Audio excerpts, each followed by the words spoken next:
ওং হরি ওং তৎসৎ। আমরা শ্রীমদ্ভগবদ্গীতার চতুর্থ অধ্যায় থেকে কিছু অংশ পাঠ করছি।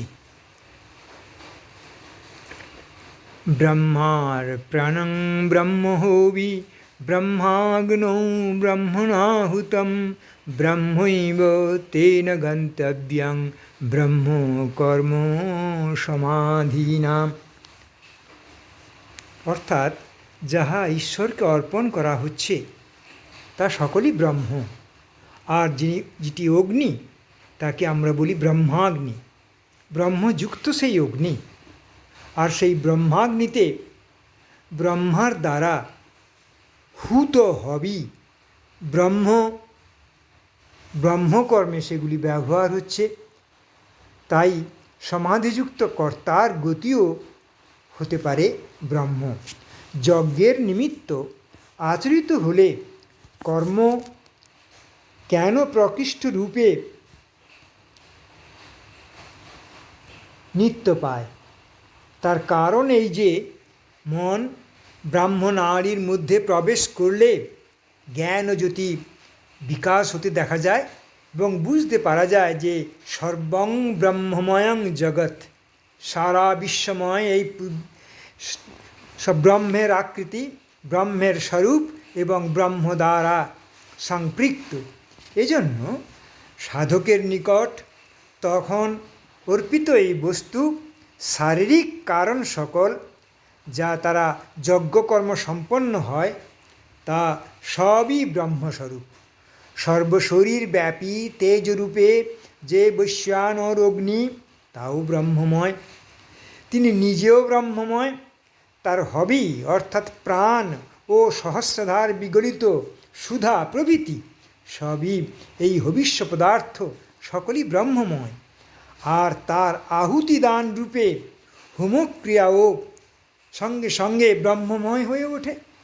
এই রকমে ব্রহ্মে অর্থাৎ ব্রহ্মনাড়ির ব্রহ্মাকাশে মন প্রাণ ক্রিয়া স্থাপন করে তবেই সেটি ব্রহ্মপ্রাপ্তি হয়। যখন সবই একই হলো তখন আর বন্ধন কোথায়? তাই ব্রহ্ম যেটা অর্পণ হচ্ছে তাও ব্রহ্ম, যা কিছু দেওয়া হচ্ছে তাও ব্রহ্ম, অগ্নি সেটিও ব্রহ্ম এবং উৎপাদিত সেইটি ব্রহ্মের কাজে লাগছে এবং ব্রহ্ম কাজে সর্বকিছুই আমাদের মিশিয়ে ফেলছি। তাই সব কিছুই এই যজ্ঞের দ্বারা সম্পূর্ণভাবে ব্রহ্মের মধ্যে সম্পৃক্ত হতে লাগলো। দৈবমেবাপরে যজ্ঞং যোগীন পর্যুপাসতে ব্রহ্মাগ্নাবপরে যজ্ঞং যজ্ঞে নৈবোপজুহতি। যোগীদিগের মধ্যে কেহ কেহ দৈবযজ্ঞ অনুষ্ঠান করেন, আবার কেহ কেহ ব্রহ্মাগ্নিতে যজ্ঞ দ্বারা যজ্ঞকে আহুতি প্রদান করেন। ব্রহ্মার্পণ রূপ যজ্ঞ সকল প্রকার যজ্ঞ অপেক্ষা শ্রেষ্ঠ, কিন্তু সাধকের অধিকারিত্ব ভেদে জ্ঞানের উপরাভুক্ত নানা প্রকার যজ্ঞের অনুষ্ঠান করা হয়। সে সবই অঙ্গাঙ্গিভাবে পরস্পর সম্বন্ধ। 25 থেকে 29 শ্লোকে এসবই উল্লেখ করা হয়েছে। সাধক যোগী হয়ে বিশ্বভ্রমকে ব্রহ্মাগ্নিতে আহুতি করে এবং ব্রহ্মস্থিতি লাভ করার জন্য ইচ্ছা বাসনা তার জন্মায়। আর এই স্থিতির পূর্বাব্দির পর তাকে কী অবস্থা ভোগ করতে হয় তাই এই সব যজ্ঞ বর্ণনা দ্বারা উপদেশ প্রদান করা হয়েছে। সাধক মাত্রেই এই সব নিজের ক্রিয়ার সঙ্গে বেশ করে মিলিয়ে নিয়ে নিজের কর্তব্য অবধারণ করেন। সাধক যখন বিশ্বের স্থূলত্ব ছেড়ে গঙ্গা যমুনার মধ্যে সূক্ষ্মাতি সূক্ষ্ম সরস্বতী তীরে ঝাঁপ দেন, তখন তার অপানের টান ক্রমে ক্রমে কমে যাওয়ায় সহস্রধার পর্যন্ত সমস্ত কমলগুলি ঊর্ধ্বমুখী হয়ে প্রস্ফুটিত হতে থাকে। এই সময় অজ্ঞানহীন যে ব্রহ্মমন্ত্রের জ্ঞানহীন যে ব্রহ্মমন্ত্রের আশ্রয়ে মূলাধার গ্রন্থিভেদ করেও অভ্যাসের দোষে চার পদ্মের চার শক্তিকে ফাঁকি না দিতে পেরে ব্রহ্মতন্ত্রে ব্যজন দিয়ে ফেলেন। কাজেই এই চার শক্তিকে প্রবর্ধিত হয়।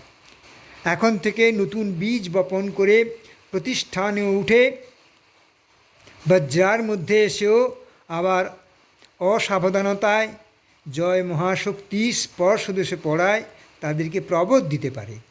পুনরায় নতুন বীজ নিয়ে এই মণিপুরে চিতার মধ্যে এসে 10টিতে প্রবোধিত করতে হয়। এইরূপে ক্রমে ক্রমে 12টি বিশুদ্ধ 16টি শেষে আজ্ঞায় উঠে 2টি শক্তির সঙ্গে সামান্য বিশ্রাম নেন। এসব শক্তিরই ছায়াহীন তৈজস মূর্তি প্রত্যক্ষ হয়। তাই এরা দেবতা। এদের প্রবোধের সময় ইচ্ছা না থাকলেও সাধককে ঠোক্কর দিয়ে আসতে হয়।